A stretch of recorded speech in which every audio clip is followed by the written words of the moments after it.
ఐక్య ఉపాధ్యాయ ఫెడరేషన్ ఏర్పడి 10 సంవత్సరాలైంది కాబట్టి దశాబ్ది ఉత్సవాలు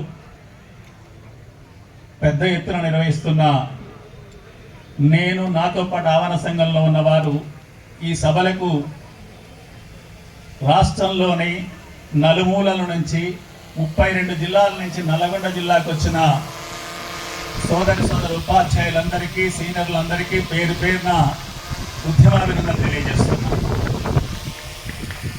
ఈ సభలకు ముఖ్య అతిథిగా విచ్చేసిన గౌరవనీయులు TSUTF శ్రేయోభిలాషి అనేక సందర్భాల్లో మన సభలలో సందేశాలు ఇచ్చి మనకు వెన్నుదన్నుగా ఉన్న గౌరవనీయులు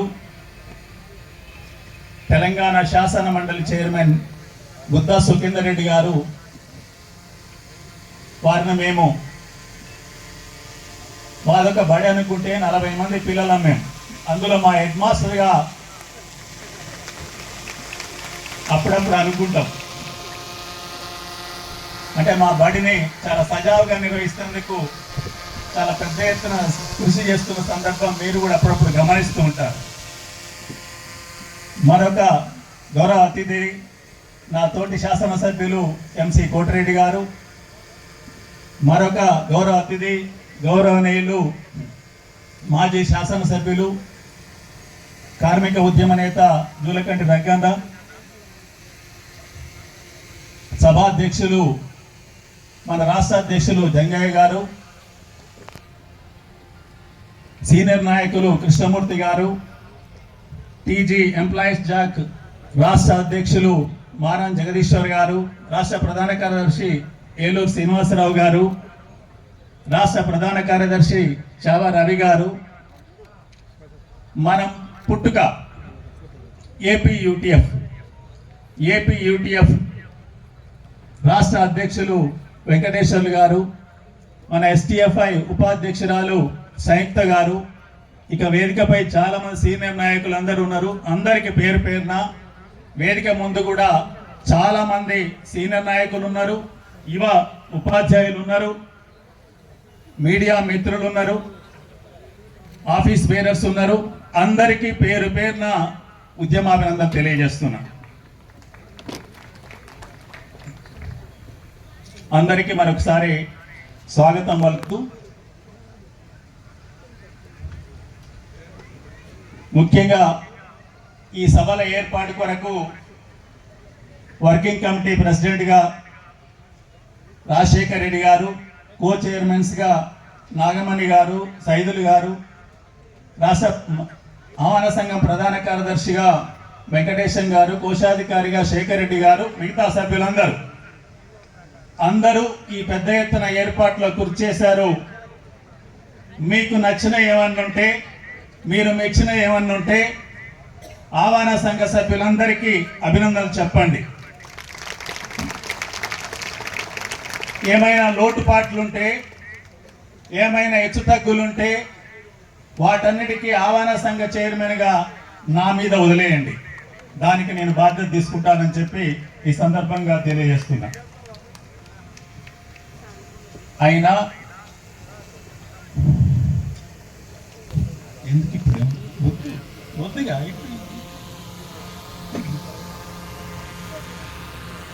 మీరందరూ ఎందుకు వచ్చారు, ఏం చర్చించాలనుకుంటున్నారు, ఏం చేయాలనుకుంటున్నారు, వాటితో పోల్చినప్పుడు సౌకర్యాల్లో అరకొరలుంటే, హెచ్చు తగ్గులుంటే మీరేమీ ఇబ్బంది పడతారనో, లేదా ఏమైనా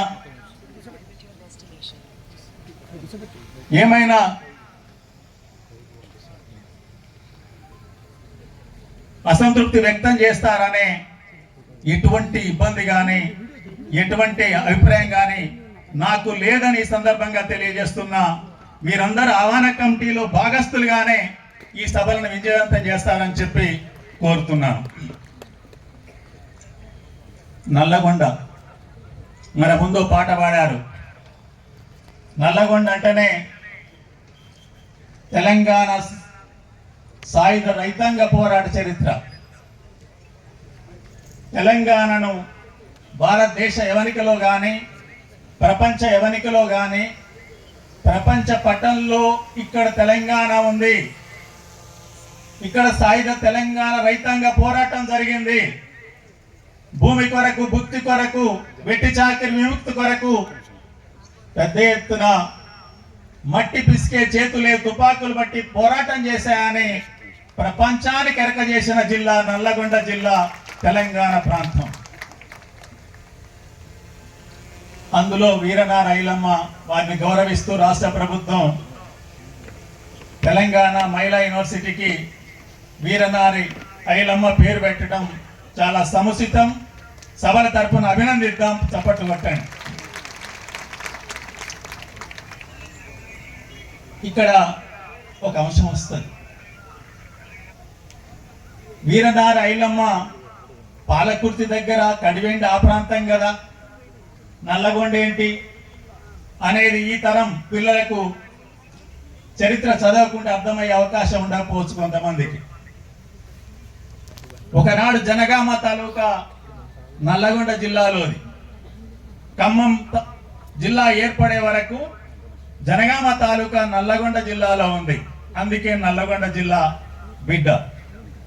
ఆ తర్వాత వరంగల్ జిల్లా బిడ్డ అయింది. ఇప్పుడు జిల్లాల విభజన తర్వాత జనగామ జిల్లా బిడ్డ అయింది. ఇక్కడ జిల్లా విభజించకుంటే పూర్వ జిల్లా అయితే చాలా విషయాలు పాటల్లో వచ్చాయి. పక్కనే పానగల్ ఉంది, ఛాయా సోమేశ్వర ఆలయం ఉన్నది, 11వ శతాబ్దంలో కట్టారు. అది ఎంత శాస్త్రీయంగా కట్టారంటే కాంతి యొక్క పరావర్తన సూత్రాల ఆధారంగా ఆలయాన్ని కట్టి ఆలయం చివరి గర్భగుడిలో ఒకే దగ్గర నీడబడేటట్టు.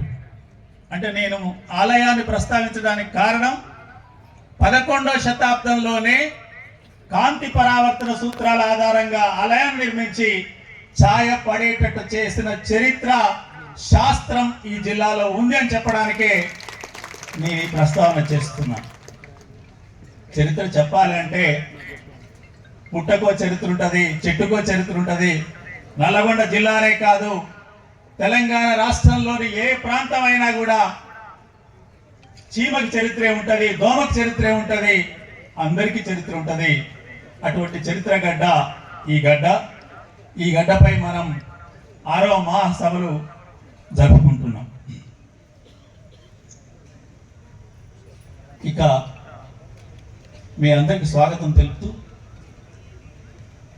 నేడు కేంద్ర పాలకులైతే ఈ దేశాన్ని సమైక్యంగా ముందుకు తీసుకుపోతారా లేదా అనేది నాకైతే అనుమానం కనిపిస్తుంది. ఉపాధ్యాయులుగా మీరందరూ లోతుగా పరిశీలించండి. తెలిసినట్టే ఉంటారు, మాట్లాడుతూనే ఉంటారు, మధ్య మధ్యన విషాన్ని కక్కుతున్న స్థితి. మొన్న కూడా ఒక పెద్ద మాట్లాడింది దేశవ్యాప్తంగా ఎంత సంచలనం కల్పించిందో మీరు గమనించారు.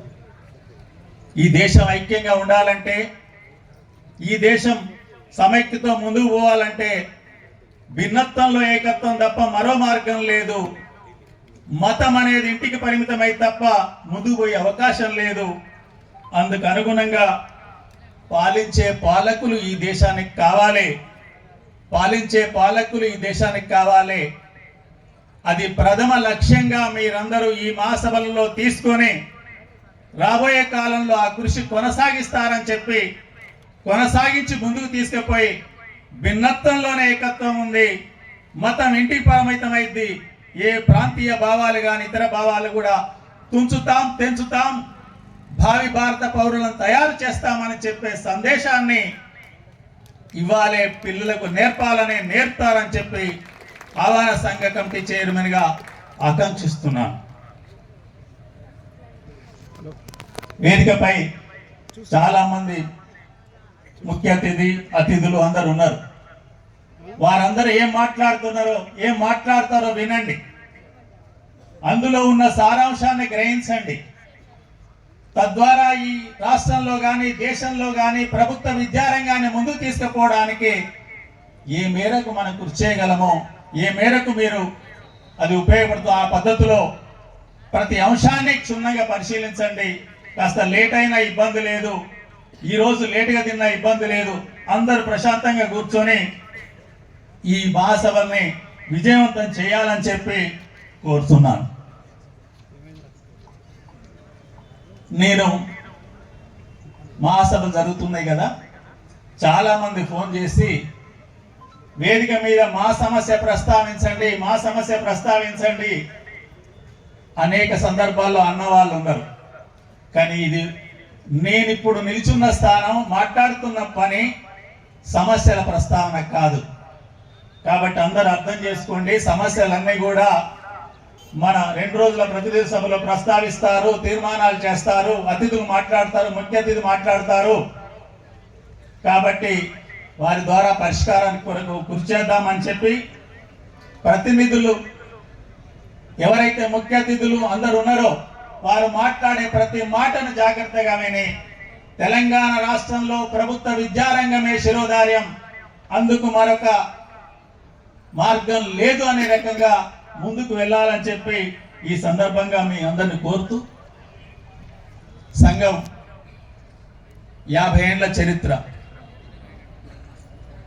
మేనేజ్మెంట్ల గోడలు బద్దలు కొట్టి క్యాడర్ సంఘాలను ఐక్యం చేసి ఐక్య ఉపాధ్యాయ ఫెడరేషన్ ఆగస్టు 10, 1974లో ఏర్పడ్డది. తెలంగాణ రాష్ట్రం ఏర్పడ్డ తర్వాత తెలంగాణ రాష్ట్ర ఐక్య ఉపాధ్యాయ ఫెడరేషన్గా ఏప్రిల్ 13, 2014లో మనం తెలంగాణ రాష్ట్రానికి సంఘాన్ని ఏర్పాటు చేసుకున్నాం. కానీ నేడు ఉపాధ్యాయులలో సమస్యకో సంఘం, సమస్య కాకున్నా సంఘం, ఉపాధ్యాయ ఉద్యమాన్ని 74 నుంచి ఐక్యంగా ముందుకు తెచ్చి ప్రభుత్వ బడి నిలబెట్టాలి, ఉపాధ్యాయుని యొక్క గౌరవం నిలబడాలి, బతకలేని బడిపంతులు బతకగలిగే బడిపంతులుగా మార్చాలి, ఆ కృషిలో ముందుకెళ్తున్నాం. కానీ నేడొస్తున్న ఈ చిన్న చిన్న అనైక్యత అంశాలని పారద్రోలాలి, ఉపాధ్యాయ ఉద్యమాన్ని ఐక్యంగా నిలబెట్టాలని చెప్పి మీ అందరికి తెలియజేస్తూ, పిల్లలు ఉంటేనే బడి ఉంటుంది, బడి ఉంటేనే ఉపాధ్యాయులు ఉంటారు, ఉపాధ్యాయులు ఉంటేనే సంఘం ఆవశ్యకత ఉంటుంది. అది 4వ మెట్టు లేదా అంతస్తులుగా చూస్తే 3వ అంతస్తు, అన్నిటికంటే గ్రౌండ్ ఫ్లోర్ పిల్లలు. కాబట్టి తెలంగాణ రాష్ట్రంలో రాబోయే విద్యా సంవత్సరంలో ఈ బళ్లను ఎలా నిలబెట్టాలనేది ఎవరికి వాళ్ళు చాలా సమస్యలు ఉంటాయి. వ్యవస్థలో పర్యవేక్షణ వ్యవస్థ లేకపోవచ్చు, మౌలిక వసతుల కొరత ఉండొచ్చు. కానీ ఈ ప్రభుత్వం వచ్చిన తర్వాత కొంతమేర పరిష్కారం చేస్తున్న స్థితి మనం చూస్తున్నాం. పదోన్నతుల ద్వారా టీచర్ల కొరత లేకుండా, డిఎస్సి ద్వారా టీచర్ల కొరత లేకుండా చేసిన స్థితి మనం గమనించాం. కాబట్టి వీటన్నిటిని గమనంలో ఉంచుకొని ఈ మహాసభల తర్వాత వచ్చే విద్యా సంవత్సరంలో ఈ ప్రభుత్వ విద్యారంగాన్ని బలోపేతం చేయాలనుకుంటుంది. కాబట్టి అందుకు అనుగుణంగా తెలంగాణ రాష్ట్ర ఐక్య ఉపాధ్యాయ ఫెడరేషన్ కార్యకర్తలందరూ, ఉపాధ్యాయులందరూ ప్రభుత్వ బడి నిలబెట్టడంలో తమదైన నూతన ఆలోచనతో కృషి ప్రారంభించాలని చెప్పి కోరుతూ మరొకసారి అందరికీ స్వాగతం పలుకుతూ ముగిస్తున్నాను.